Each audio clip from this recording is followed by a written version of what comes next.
নমস্কার বন্ধুরা, দেখেন আমি এখন হাওড়ায় এসেছি। রাজুদার পরোটা খুব খিদা লেগেছে। রাজুদা 30 টাকায় কোনো খাবার আছে তাহলে দেন। 30 টাকা কেন দাদা, আপনাকে 20 টাকা দিয়ে দেবো দাদা, শুধু আপনার জন্য দাদা। ঠিক আছে, দেন তাড়াতাড়ি। এখানে থালিতে কি কি থাকছে? আনলিমিটেড তরকারি দাও। থালি কি কি আনলিমিটেড থালি আপনার মধ্যে এই না পয়সা। থালি হয় না দাদা, আমাদের থালি পাতের মধ্যে দিয়ে দেবো দাদা। ঠিক আছে, দেন। হ্যাঁ দাদা পয়সা দেন তাড়াতাড়ি দেন। দাদা পয়সাটা দিন দাদা, আমার পয়সার খুব সমস্যা হয়। পয়সার খুব সমস্যা হয় দাদা। এই নিন আমার আনলিমিটেড তরকারি। দেখুন রাজুদা আপনার একটা সমস্যা বললেন না? সমস্যা তো একটাই দাদা, সকালে ভোরে উঠতে হয়, ঠিক মতো খাবার না পেয়ে আসতে হয়। দাদা সেদ্ধ ডিমটা একটু ম্যানেজ করে নেবে। হ্যাঁ আপনি মিনিমাম কটার সময় আসেন? রাজুদা আপনি মিনিমাম কটার সময় আসেন? মিনিমাম তো দাদা আমি প্রতিদিন 6টার দিকে বেরোই, 6:30 তক এসে পৌঁছি। আমরা হাওড়া লোকাল ট্রেনে চেপে আসি।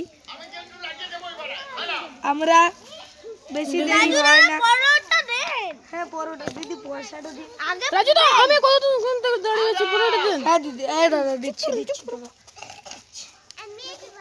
পরোটাটাই দিচ্ছি তো দাদা। দেন দেন। হ্যাঁ পরোটা দাদা দিচ্ছি, পয়সাটা দিন। দেখুন রাজুদা কত অসভ্য লোক, দেখুন এখনো পরোটা দিচ্ছেন না। দাদা দাঁড়ান দাদা, আগে এই দাদাকে দিয়ে দিই। 3টে দেবেন। দিন তো তিনটে পরোটা। পয়সাটা দিন দাদা। এই দেখুন এখানে একটা দিদি এসেছে।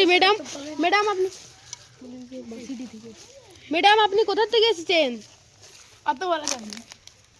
ও দাদা একটা সেদ্ধ ডিম নিয়ে দাদা। আপনি আমি চেন্নাই থেকে এসেছি।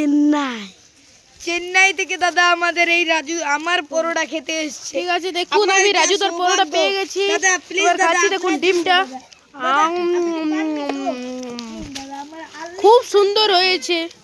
এবার আমাকে কলকাতা থেকে দেখুন, আমি এই কলকাতা থেকে এসেছি। দেখেন রাজুদার পরোটা আজকের মতো আমার ভিডিওটা এই পর্যন্তই। দেখেন এবার আনলিমিটেড তরকারিটা ঝেড়ে ঝেড়ে পড়বে, ঝেড়ে ঝেড়ে। দেখুন আমার পরোটা, আমার নতুন একটা ডায়লগ আছে, ঝরে ঝরে পড়বে, ঝরে ঝরে ঝরে ঝরে পড়বে। আপনের মতো দেখেন, ঝরে ঝরে পড়বে। একান্ত আপন, একদম একান্ত আপন। একদম একদম দাদা 30 টাকায় আপনারা পেয়ে যাচ্ছেন। লাস্ট কথা দাদা একটাই বলবো, আনলিমিটেড 3টে পরোটা, আনলিমিটেড তরকারি, একদম 30 টাকা। 30 টাকা, যাতে ট্রেনের টিকিটও হয় না। আমার সাথে দেখি দেন নাই তো? বাসি পরোটা দিই না দাদা, আপনাদের বিশ্বাস না হচ্ছে আমার বাড়ি গিয়ে দেখে নেবেন। চলুন চলুন। ঠিক আছে ঠিক আছে।